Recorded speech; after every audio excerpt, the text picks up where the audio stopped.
All right, guys, so the second open session of OTAs for the Green Bay Packers has just concluded. Now, this was officially OTA practice number 5 for the Packers, but was only the second session that has been open to the media. So we had last week's OTA and then this week's OTA and one more next week that will be open to the media. So of course we have some takeaways and notes to break down for you guys. I also released a highlight video going over the highlight clips from today's practice just before this. So if you want to go watch that, you can click the link right above. I'll release highlights and key takeaways from every single practice that is open to the media for the Green Bay Packers throughout this offseason. So, of course, when mandatory minicamp in a couple weeks happen, and then mainly when training camp is happening late July into August, we'll have a ton of content going over each practice here on the channel. So if that does interest you, I would definitely suggest going down and clicking subscribe to stay in the loop with everything Green Bay Packers throughout the entire offseason. I wanted to quickly remind you guys that you have 2 more days to enter in this signed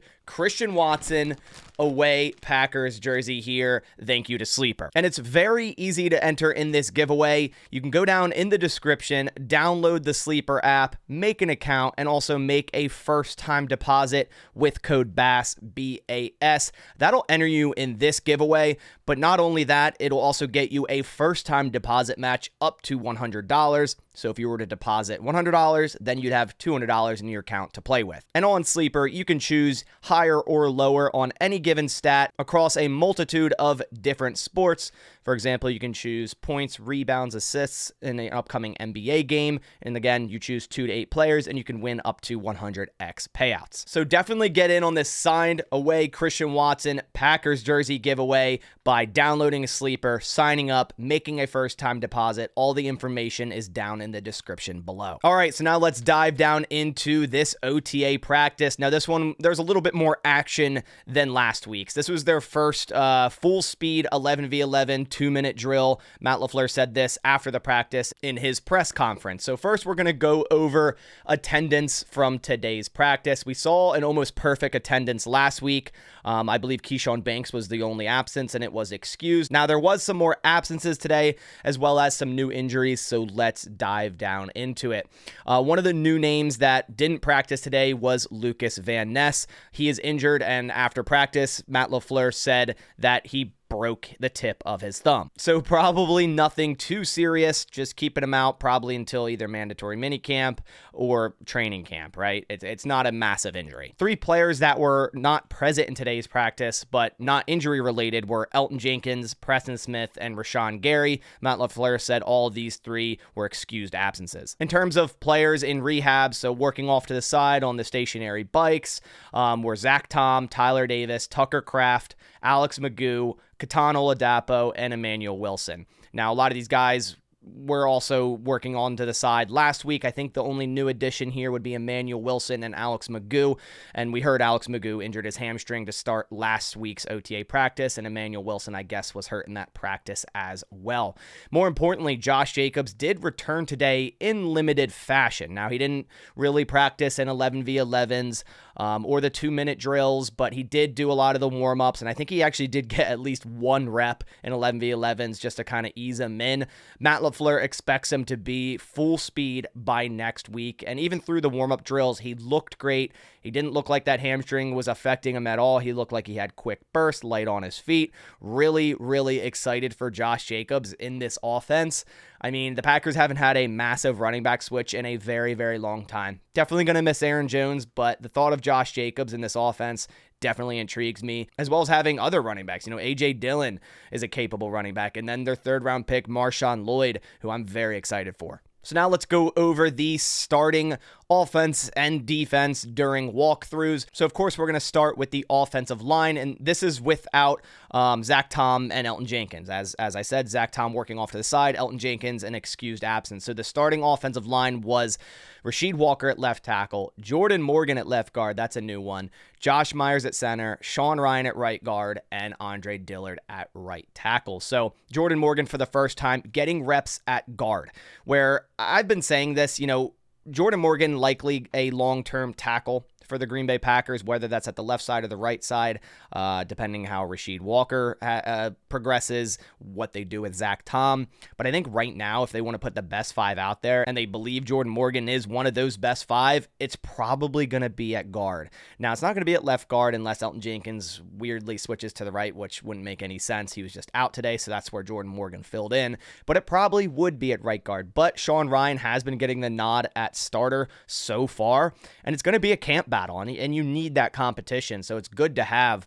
And Andre Dillard has been filling in at right tackle number 1 in Zach Tom's absence, kind of showcasing how much the Packers liked him, I guess, when they signed him, and likely will be a rotational tackle, making this 53-man roster. Now, the second offensive line was the same as last week. Caleb Jones at left tackle, Donovan Jennings at left guard, Jacob Monk at center, Kadeem Telford at right guard, and Luke Tenuta at right tackle. Interestingly, Sean Rhyan also got some reps at center during walkthroughs, so they really are cross-training everyone. Sean Rhyan, I mean, I'm intrigued to see what he does here in year 3. I liked the limited reps we saw last season. There was some inconsistency, like some reps he was really good and some reps he was really, really bad during the switch they were doing, him and John Runyon. They were rotating them in and out. But, if he takes a massive step up or takes a decent step up, he very well could be right guard number 1 in week 1. Quarterback and running back and wide receiver were all self-explanatory. Jordan Love, Romeo Doubs, Christian Watson. But as for running back, it's still A.J. Dillon over Marshawn Lloyd at this point with Josh Jacobs limited. A.J. Dillon was running back number 1. Moving over to the defensive starters, and this is, of course, without Preston Smith, Lucas Van Ness, and Rashawn Gary. So missing a lot of edge guys today. So a lot of the younger edge guys got a ton of work today. The defensive line, or starting defensive line, was as follows, and this was in a base 4-3. So last week we saw them start out in a base of a nickel. Here they started out in base of 4-3, and Brenton Cox and Kingsley Enagbare were defensive ends, and the interior guys were TJ Slayton and Devontae Wyatt. So I guess kind of seeing a rotation there without Kenny Clark in there. And then as for the linebackers, it was Quay Walker, Isaiah McDuffie, and Eric Wilson. The cornerbacks, Eric Stokes and Jair. So Eric Stokes remains opposite Jair and is continuing to have great practices. And we'll talk about that a little bit later. And the safeties remains from last week, Xavier McKinney and Anthony Johnson Jr. at the other starting spot. But Bullard and Edgerrin Cooper quickly rotated in with the ones. So Cooper in at linebacker, Bullard in at safety. So we see here, Eric Wilson and McDuffie, or Eric Wilson mainly, getting the start over him in these walkthroughs over Edgerrin Cooper, but he was rotated in quickly. And I see that being the case to start the season. Like, Edgerrin Cooper's going to be out on the field. And I think the same goes for Bullard. I still really like Anthony Johnson Jr., but I feel like it would be really hard to keep Javon Bullard off the field. I really like him, and I think the Packers do too. Interestingly, Colby Wooden got some work at defensive end.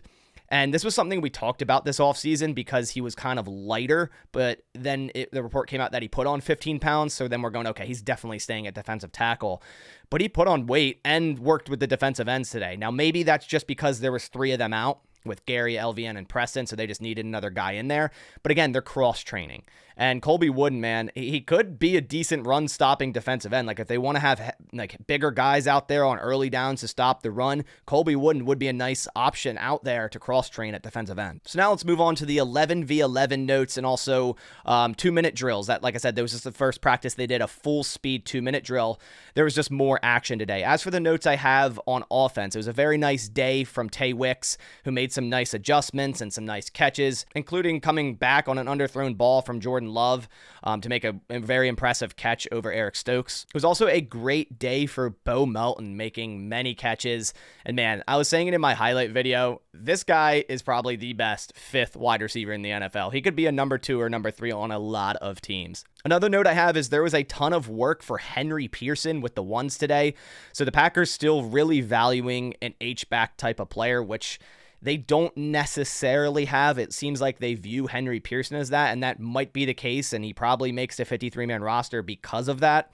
But they don't have like a tight end right now that's like fully, okay, that guy's an H-back, like a Josiah DeGuara. You could argue maybe Ben Sims, but it looks like Henry Pearson is that guy right now. Another highlight was, and I wish we had a clip of this, Watson caught a ball and then put a really nice move on Keyshawn Nixon, basically leaving him on the ground or quote-unquote breaking his ankles, which, again, I wish we had a clip clip of this, but again, just showcasing Christian Watson moving really fast out there and making hard cuts, which, was an issue before with his hamstring issues, and hopefully it remains not an issue now. As for some notes for the 2-minute drills, for the first team, it started with a couple checkdowns from Love to Luke Musgrave and AJ Dillon.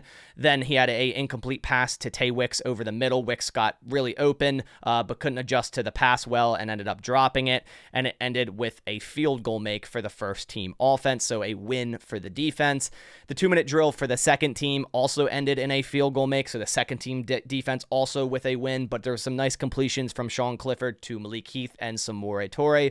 As for the 2-minute drill for the third team, Pratt looked really good today. He was firing the ball really well, had some really pretty passes, completions to Grant DeBose, Malik Heath, Dimitri Stanley, but that 2-minute drill ended in a Deslin Alexander sack. Some notes I have for the defense from today's practice: it was a great day for Deslin Alexander. I just mentioned ended the third team with a sack. He had multiple would-be sacks today, really stepping up with multiple edge guys out of this practice.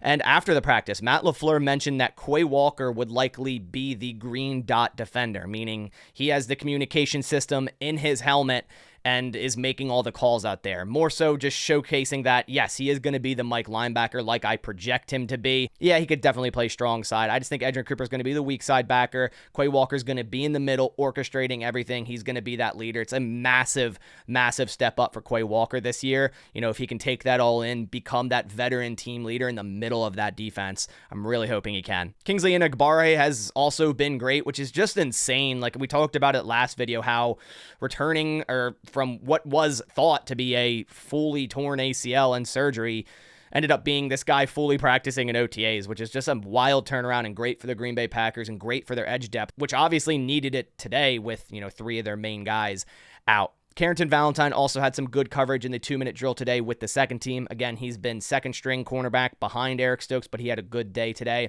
And speaking of Eric Stokes, Matt LaFleur after the practice on Eric Stokes said, quote, "I think he's as good as I've ever seen him, both mentally and on the field. I want to temper the expectations, but I truly mean that." And we talked a little bit about this in my injury update video yesterday. It seems like Eric Stokes is responding very well to the offseason work he put in with Christian Watson to potentially fix the lower leg issues. And, Eric Stokes hasn't really had a fully healthy offseason since he was a rookie. So this is big for him to get back this mentality, get back the confidence, and return to the form that he had as a rookie or even second-year player. And this is huge for the Packers defense. If there is that much competition at cornerback 2 between him and Carrington Valentine, that's great for the defense. As for some special teams notes to wrap this thing up, Anders Carlson finished 6 for 7 today, makes from 41, 45, 46, another 46, 47, and 49. His only miss was wide left from 51. I keep saying, keep trusting this guy. I know a lot of people don't like him, but the whole process of kicking was way off last year. And it seems like the Packers are believing in him as well.